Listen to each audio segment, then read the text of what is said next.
Monotype. Welcome to Creative Characters from Monotype, a show where we meet the people designing the future of creative work and shaping our culture. I'm Bill, and this is Carl, and we are your hosts. Hey, Bill, how's it going? It's going well, Carl. How are you doing this week, my friend? Not too bad. I'm really excited to share this week's episode with our listeners. You know, you've been asking about getting this person on the podcast since we started planning the whole thing. Yeah, that sounds about right. So today's guest is a woman named Jenna Blazevich, and she owns a company based out of Chicago called Vichcraft. Vichcraft, we've talked a little bit about this off air, is a really interesting company. And obviously she does a lot that's kind of close to our hearts here at Monotype. But do you want to explain a little bit, Carl, about, kind of what Jenna's unique design spin is all about? Sure. So Jenna's talent is in hand lettering. So she creates these beautiful, bold, heavily stylized, hand-lettered pieces of phrases and pen and ink on paper and things like that. But in addition, she also does hand lettering via chain stitch. And chain stitch is sort of an old school method of embroidery that even if you've never heard of it, you've definitely seen it. If you've ever seen a bowling jacket or a mechanic's coverall with a name stitched on it, if you've ever seen the movie Grease, the jackets that they wear, that's all chain stitching. She does chain stitching projects, she does custom work, and also studio work that she sells on her website. And how did you find Jenna? So I stumbled upon Jenna's work about 2 years ago on Instagram. Her work just jumped out at me and I was drawn to it immediately. There's a lot going on in her work. She has a very strong sort of social justice perspective that comes out in some of the phrases and quotes that she chooses to letter. There's a real sort of like punk rock ethos running through it. This kind of like DIY, attitude that runs through her work that really resonated with me. And I think you just hit the nail on the head when you said the punk rock ethos. Now I see why you've connected so well with Jenna, because Carl, for those listening, is punk rock personified.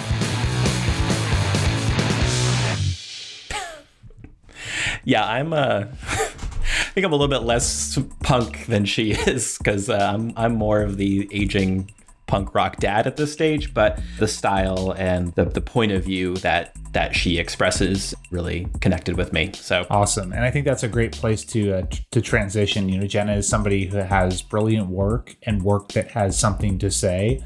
And I'm very excited about this episode. I think our audience will certainly get a lot out of it. So with that, I will turn it over to Jenna and, of course, back over to you, Carl, to do the interview. And for all those listening, please enjoy.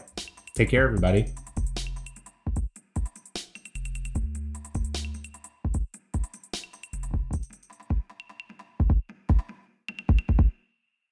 Jenna, welcome. Welcome to Creative Characters. How are you? I'm great. Thank you for having me. I've been a fan of yours for a bit now, probably about, I think I first saw something of yours about 2 years ago. Mm-hmm. And I think what really jumped out at me was that it was very confident, this is who I am. This is what I think, and take it or leave it. And so it wasn't surprising that you reference not just authors, but people from the punk scene, figures like that. So I'm just kind of curious if you wanted to share a bit about some of those influences and why they resonate with you, some of the different threads that inform your work, anything from music to different cultural threads that you pull together when you create a piece. Yeah, I've been running my business for 6 years. So there's a lot of different places where I've drawn inspiration from, and for a variety of different reasons. Sometimes the reason is just I'm moved by this part of this book that I love, and I feel like I want to make it a visual thing that will live outside of the book so that other people who know this reference, or maybe you don't even know the reference, but might feel something regardless. Sometimes I feel like if I take something that came from a completely different context, but I feel like when taken from there and put somewhere else will take on a new meaning and welcome a bunch of different people to enjoy it. I really like that kind of challenge. Inclusiveness and accessibility are both really important to me in different ways. I think one time my friend described Vichcraft as some sort of the cool club that like everyone's invited to or something. Not in that kind of exact words, but something where it's like there is something special in a lot of the things that I'm making, where if you know about Henry Rollins at all, like even if you know Black Flag, but you don't know what Rollins is about, that's not necessary in order for you to feel something when you see the print that says you can be thunderous in your own life. But if you know, you might have an additional kind of appreciation for it. I enjoy taking things out of context, but they still, the context is still there in order for people to think about an idea that I feel strongly about. So for me, the priority has been building a connection, a potential connection, or an opportunity for someone to feel seen by something, even if it's only 1% of the people who see it. And the other thing about that, in relation to social justice work, if you're a feminist and you're feeling strongly about this Handmaid's Tale quote, and you are pushing for a feminist future, it has to be intersectional. It has to include sex workers. It has to include trans women. That's something that's very important to me. And I want that to be very quickly apparent when you're seeing one thing that you're drawn to, but being a very privileged person who, is white, able-bodied, cis, straight, to be able to like make work that attracts the eyes of people who look like me or can relate to me in any of those kind of ways. I want to take advantage of that opportunity to be like, but it's also this, and this is very important. Yeah. So the heart of your business is chain stitching. I'm curious why chain stitching, and maybe you can kind of explain a little bit about what that actually is. Yeah, totally. So the chain stitch machine that I use is an 80-year-old machine that only has that function. It's just a decorative stitch. And for people who know sewing, there's no thread that comes from the underside. So it's just a top thread that loops to itself and links in a chain kind of form. And then the needle is led by a wheel on the underside that kind of works like an Etch-a-Sketch. So you can gradually kind of work with that wheel in order to like write with it, or you can do the kind of continuous circles that you can use to make like a thicker line, which is what I use a lot of the time for a design that has parts of it that need to be filled in. That's generally how the machine works. They're pretty hard to come by because once computerized embroidery became popular, these didn't really serve much of a function because it was a lot easier to just like plug in a name and not have to work with someone who's doing things one stitch at a time by hand in order to put names on a mechanic jumpsuit or, multiple.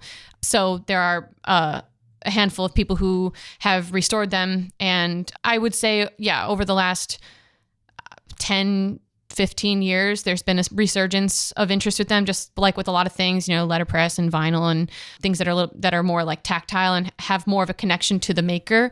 It's one of those kinds of things. Yeah, I love how a lot of that old-fashioned stuff is back in popularity now, has come back. And so then how long have you actually been chain stitching? I've been chain stitching for 2.5 years. Before that, I've been doing hand embroidery, my whole life. And I went to school for fashion design for a few years before changing my major to graphic design. So there's always been that combined interest of like textiles and wearable things that now in hindsight makes a whole bunch of sense, because with Vichcraft, I've made a lot of wearable things that have graphic designs of mine on them. But hand embroidery was kind of where I was coming from. And you can do a chain stitch by hand. Obviously, it takes a lot longer, but you can get a similar look. And so I had been doing some of that. And then I went to Renegade Craft Fair in Brooklyn, would have been, I guess, 3 years ago this past summer. And I met Anna Stone, who's now one of my best friends. And she's a chain stitcher. She had a shop in Astoria, Queens at the time.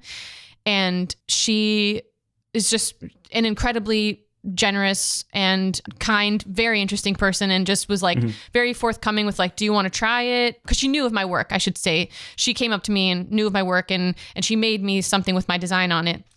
And I was just like so blown away. Nothing like that had ever happened before. And she had me come over to her booth, and she wanted to make me something that said Pineapple Zone, my bird's name. And it was all very cute. And she let me try out how the machine feels and was like, yeah, if you want to come by my shop, let me know. We developed a friendship. Long story short, I bought a machine from her after we had been talking for a few months and then started using it Yeah, pretty much exactly 2.5 years ago. So that sounds like a pretty major turning point.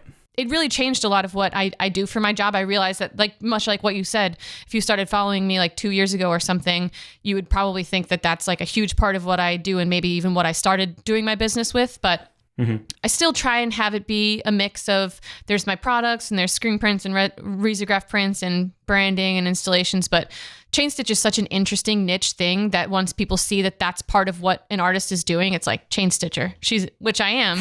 But I try to be mindful of trying to post other things as well, even if they're kind of older pieces of work that are still available in my shop, just to be like, as a reminder, you know, I have this other collection of plates that I'm spinning alongside this one.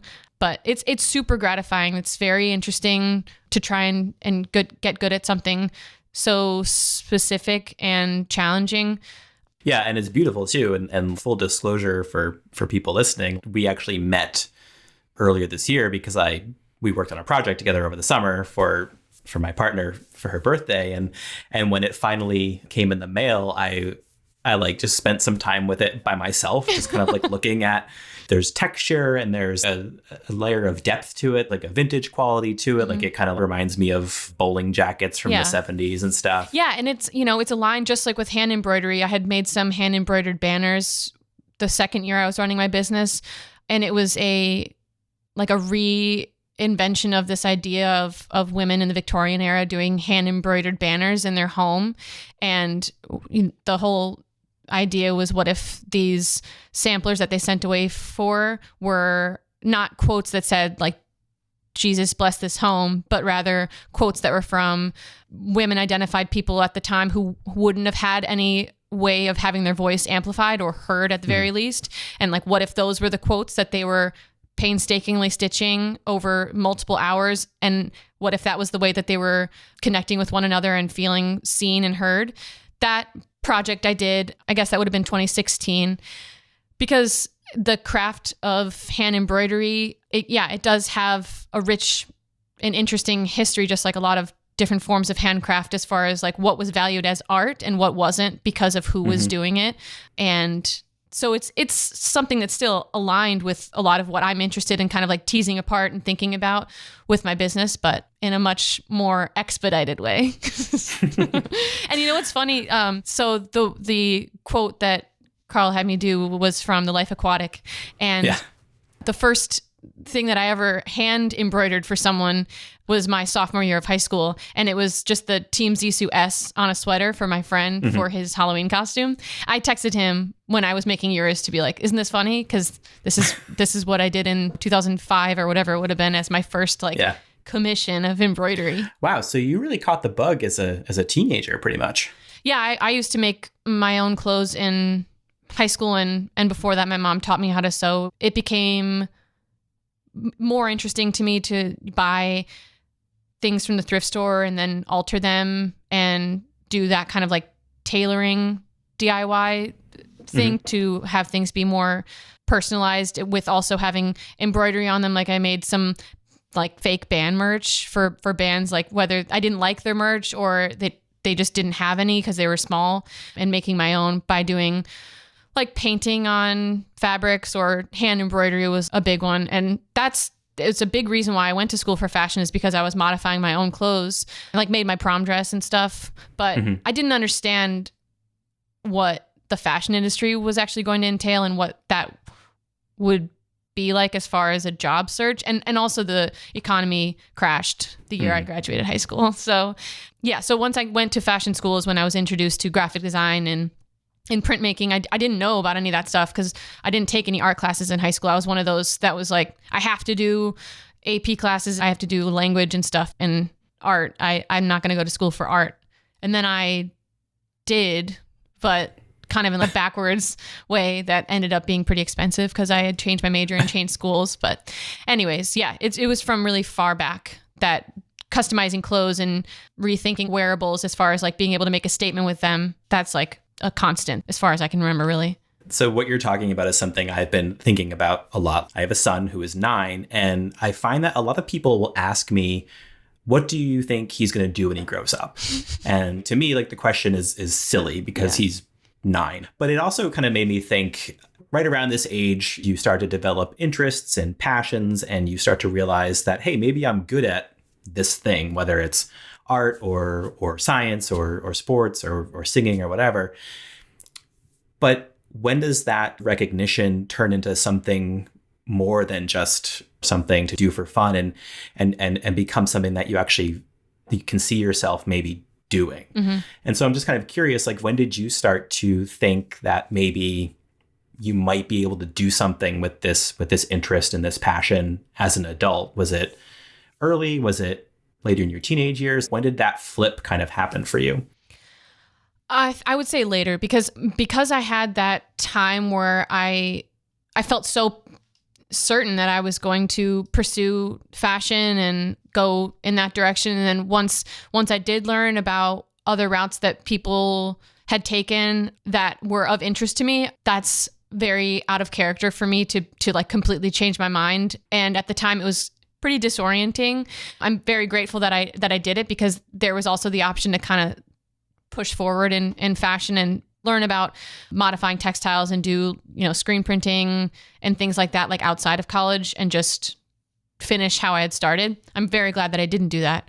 But because I had that shift, I always felt behind. So when I was in what was my freshman year of graphic design school, my peers that I started college with, whether they started in fashion or they started, in graphic design, where they were doing internships and they were maybe like starting out with doing freelancing and things like that, which I felt like so like caught between the two, because I wanted to be able to focus on learning the thing that I wanted to get better at and I didn't really know much about, which was graphic design and using those programs. But I also was like, but I have this feeling that I should by now be able to make substantial work that could get me internships or opportunities like that. And I'm, grateful that was what the push was coming from as well, because it allowed me I did 6 internships while I was in my undergrad for like varying stints, but it allowed me to have experiences like a bigger agency. I had an experience at like a stationery store, an experience with a very, very small team of a branding agency, which allowed me to make a more informed decision to start my business when I did. That on top of doing some freelance stuff for maybe like 3 years before starting Vichcraft, which I guess to answer your actual question, it wasn't necessarily like a light bulb went off and I was like, this is my calling. I'm going to make my own business and it's going to combine social justice work with art and embroidery. It was like, I haven't had an experience where something is perfectly aligned with what I want to do and feels fulfilling.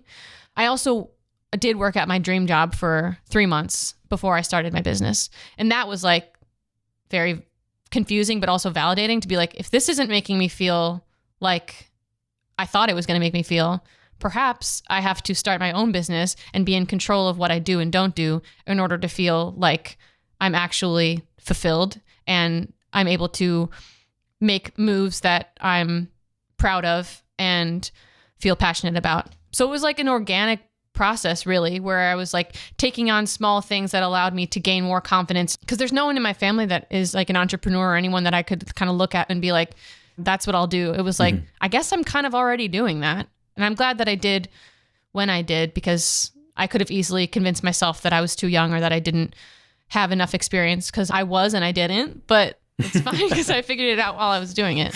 As I've been looking at your work, it's not lost on me that, as you were saying earlier, that you're kind of using an old-fashioned medium that is associated with Victorian life and the Victorian women, and you're using it in many cases to spread a feminist message. And I'm just curious if that's an intentional choice or if it's just sort of natural, organic combination of who you are.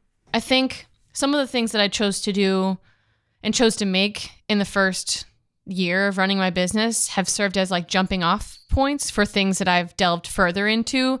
And over time, like gaining more expertise and confidence in where I'm coming from has allowed me to dive a lot deeper into using certain mediums to say certain things.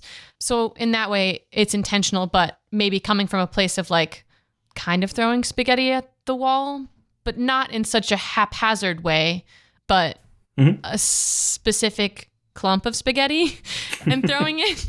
And then I guess, social media is an unfortunate thing in a lot of ways, but I guess I look back at the last 6 years of having access to tools like social media as a means to put things out there with no intention of selling them or putting them on anything, but really just being like, I feel like this is something that I want to make known, like this idea, this concept, I want to put it out there. Sometimes I'm very surprised by what resonates with people, and it's been a helpful tool that's free, but like kind of takes the place of like being in like a critique setting with people physically in front of you. And I like that part of it, but other times it's the opposite, and you spend many, many, many hours on something where you're like, this is it. And then you put it out there, and because of the algorithm or because of just missing the mark in some ways, people are maybe having crickets on it. In the end, you're not investing a ton of money into an idea that like may not be the thing by producing it and then just like putting it in a store and like, do you guys like it? You're able to be like, what are we thinking? But if it's coming from a place of like, I know what I'm thinking and it's worthwhile enough for me to make it and put it in front of people, I think that comes across to people. And that goes along with what we were saying before, as far as like conviction and not just kind of not a random clump of spaghetti, if you will. And that's a thoughtfully selected clump of spaghetti. Yeah. Thoughtful toss.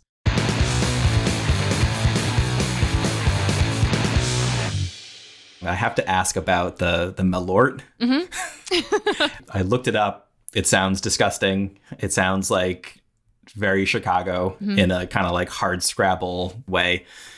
What is it and why? Yeah. Jeppson's Malört it's a liqueur that it's very, very, very polarizing. And in Chicago, I guess it's like a rite of passage or a way to like punk your friends who are visiting to be like, let's do a shot. And like, this is it's like Chicago handshake is a can of hams and a shot of Malört. My husband and I tried it, I don't know, however many years ago at this like barcade where if you could like have a thing where the winner gets a fireball shot and the loser gets a Malört shot. And so I lost. And I don't think there are actually any winners in that situation. I know, right? Honestly, it tastes to me like when you have a bite of grapefruit that's like super pithy. It's very, very, very bitter. It tastes like that to me. It doesn't burn a ton when it's going down. Like I would always rather do a shot of Malört than a shot of whiskey or bourbon, always. So the banner that I made that you're talking about, when I was thinking of doing that, as for me in my house, we will serve Malört. I made that for my sister as a housewarming gift because she and I are on the same wavelength of like, it's a yes for Malört, which people really think you are lying, and my husband likes it too. It's really blown out of proportion. So I made that for my sister as a housewarming gift. And I knew because it is a polarizing thing where like, if you like it, you're about talking about liking it, that I would make it available as like a screen printed version because hers was embroidered. And it's been really fun because I think the people who buy it for themselves or for others, they're doing it as like either as a joke or as like, I remember that time, or like you rascal, you made me do it.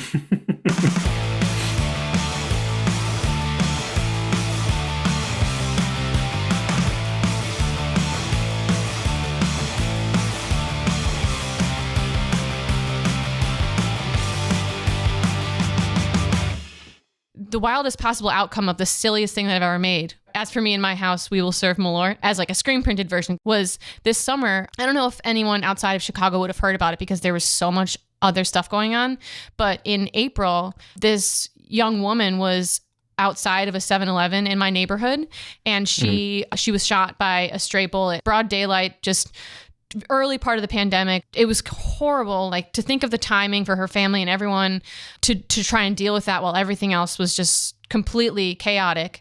And so her mom reached out to me a few months later, a very, very, very quick email, like, is there any way you could customize it? Because she wanted to gift one of the banners to her daughter's best friend who was buying a house, and just to kind of commemorate just the life of Alexa, because I guess they had talked about the banner before and like messaged about it pretty recently before she passed away. And so her mom was like, that'd be special. And she was talking about how when they would go out together, her mom and the two girls, they do a shot of Malört, and it was like a whole thing. It's so heartbreaking, but like really sweet that was a way that she was trying to make that happen. So I did the normal design. As for me in my house, we will serve Malört and celebrate Alexa. And I just screen printed like 20 of them, and she's going to gift them, or she maybe already has, to a few of the bars that she was a regular at, because those bars had talked about like trying to do some sort of like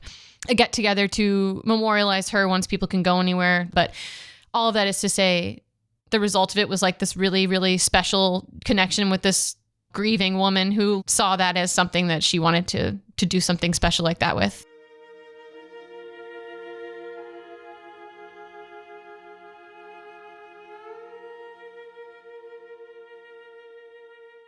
So let's stay in Chicago a bit more. A couple of years ago, you did a pretty incredible piece that was inspired by the city of Chicago. And I'll actually let you explain it. No, you say. Just kidding. So the Greetings from Chicago piece was actually the first thing that I made when I started Vichcraft. So that I started making it in January of 2015, the same month that I launched my business and my website and everything. And I had just taken that leap from making work like under my first and last name and making the choice to have a separate curated collection of things that was going to live under this name, Vichcraft. And so I proposed that project to this show called Type Force that's put on by an agency called Fire Belly in Chicago. And they have a jury, figure out which proposals are going to be shown that year. So I proposed this project that is based on the idea of Chicago having this super dark history, but also as far as how the city experiences gun violence. And the piece itself was inspired by the World's Fair, when Chicago had this opportunity to be this glittering showcase of design and architecture for the whole world to come and enjoy this like very specific part of the city. And then the rest of it was in a super disenfranchised state. Chicago has this reputation of like being completely out of control. But it's interesting that I was just talking about that with Alexa, because she was shot in a neighborhood that's not without instances of gun violence, but when they happen, it's like, they were shot. That's not the case in huge parts of the city that are completely disconnected. The reporting is different. The way that resources are available to them is very different. That was the whole idea behind the piece. So the piece is made of 27,000 spent bullet shells. And it says, Greetings from Chicago, the City Beautiful, because the City Beautiful movement was the architectural movement that inspired a lot of the buildings that were made in Chicago for the World's Fair. Yeah, that was the first thing that I made. And it was very intimidating for me as someone who was young and had a lot of learning to do. And I don't necessarily look to myself as the best person to explain huge issues like this, but I really wanted to push myself out of my comfort zone and make work that felt important to me to make, even though I didn't feel quite ready to like have those conversations and be the one who is having to stand alongside it and talk about it. I'm still inclined to feel nervous about that, but thankfully not so much so that I won't do it anyway. Yeah. As an artist, I imagine there's an obligation to speak up, whether it's something of personal importance to you or something that's just of national importance, George Floyd's murder or the Capitol attack, perhaps. But that can be scary too, especially if you don't feel like you've quite sorted out your own feelings on the subject. Yeah. When things that are shocking happen, I think about this piece that I read by a woman that I know in Chicago, Taylor Morrison, and it was called The Privilege of Shock, and she wrote it right after Trump got elected. And I think about it all the time, and she's a Black woman, and a lot of people had a lot of coming to terms with what our country is built on and what should and shouldn't be shocking or expected. And it's really unproductive, I guess, for my main reaction to just be like, I can't believe it. This is so shocking. Like, can you believe this is not our country, especially after the last 4 years and especially after the tumultuous summer. We should be able to accept that this is what our country is in order to move on. So that's a lot of what I'm grappling with. And I struggle with that as someone who has a little bit of a, talking stick in a situation like this. So it's tough because it's a lot of things at once and it's all happening very quickly. And I don't have people around me that act as sort of not only sounding boards, but also like a committee who make decisions of like, okay, so we're going to post this today and this. It's literally just me. And that's intimidating, but it's not so intimidating that I won't be up for the challenge. Mm-hmm. I think maybe what you're kind of getting at is that the key to being successful at that is just having conviction and really knowing what your point of view is and having it be authentic, but also having conviction in your perspective. Which is, so important, like, especially with the summer, so many, companies and brands and people who have never spoken out about huge issues, but this summer pushed a lot of people once and for all into like, you have to say something or not. But those people had not come from a place of like conviction, and it's not coming from a place of like, this is part of who we are. And we really prioritize this issue when we're making decisions with hiring and when we're making decisions with like how we put events together, et cetera, et cetera. That comes across as very obvious that like, this is not coming from like a place of care.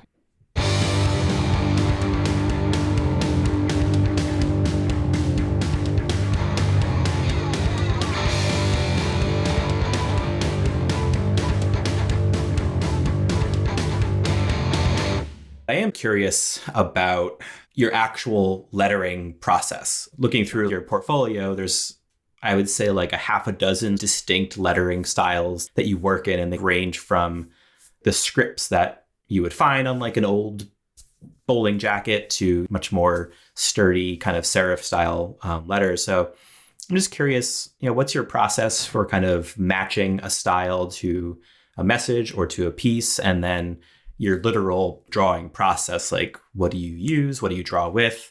Do you typically go through a million revisions, or does it kind of come out fully formed? Yeah, I try to be critical of my desire sometimes to work in a style that's just interesting to me at the time, or maybe I was drawn to it for some reason. That's something that I guess that was a design school thing that we can look at as valuable, needing to have a reason and for a style choice, or doing something by hand versus not by hand, and what difference that's going to make when someone sees it and connects to it that way.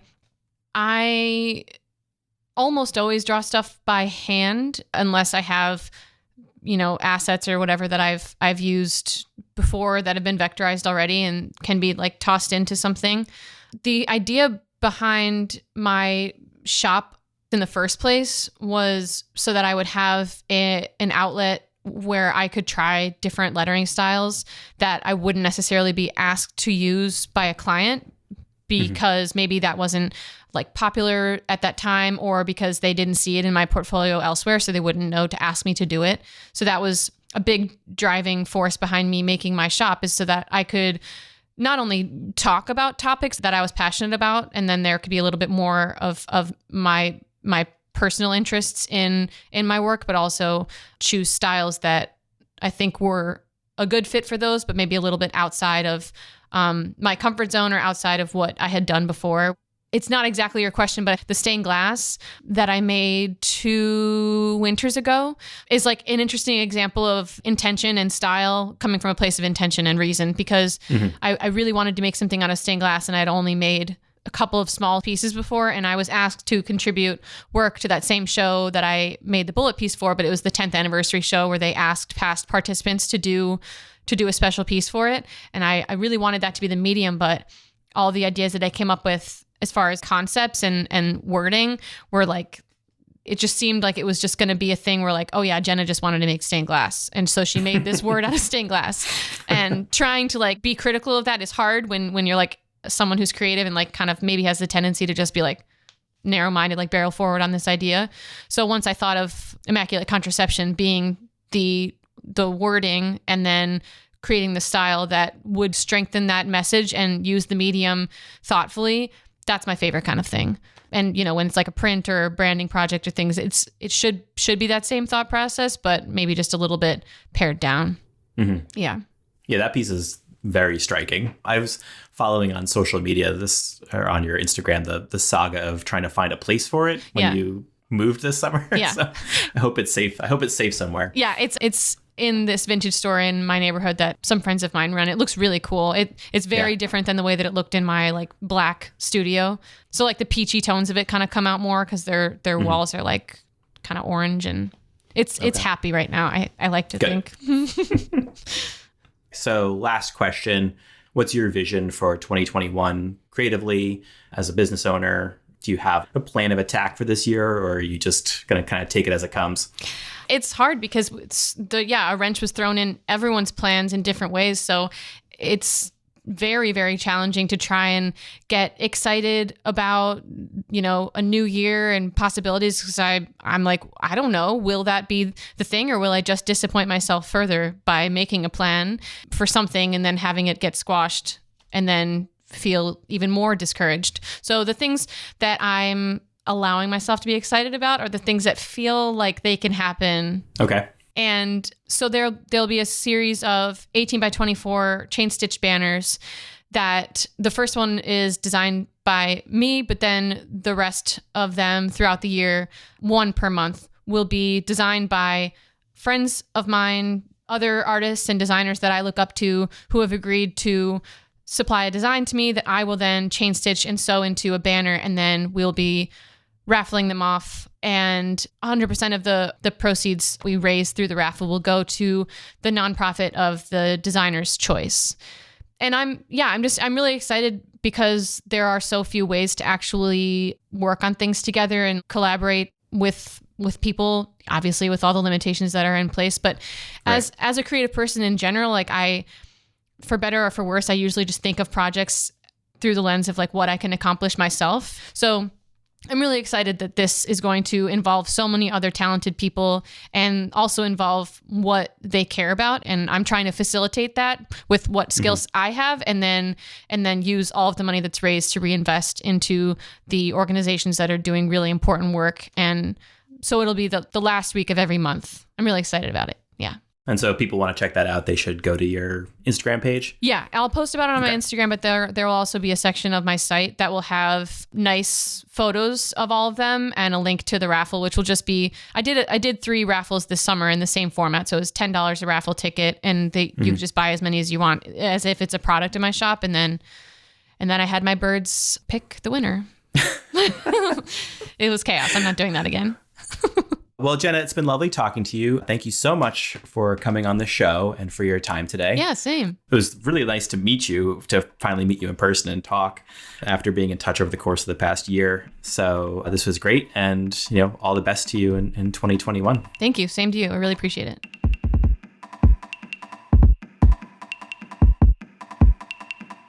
Thanks for listening. We want to hear from you. The best way to do that is to go to Apple Podcasts or Spotify to rate and review this episode. Even better, subscribe to the show and share us with your friends. Creative Characters is a production of Monotype and Christopher Sound. We'll be back with more episodes soon. See ya.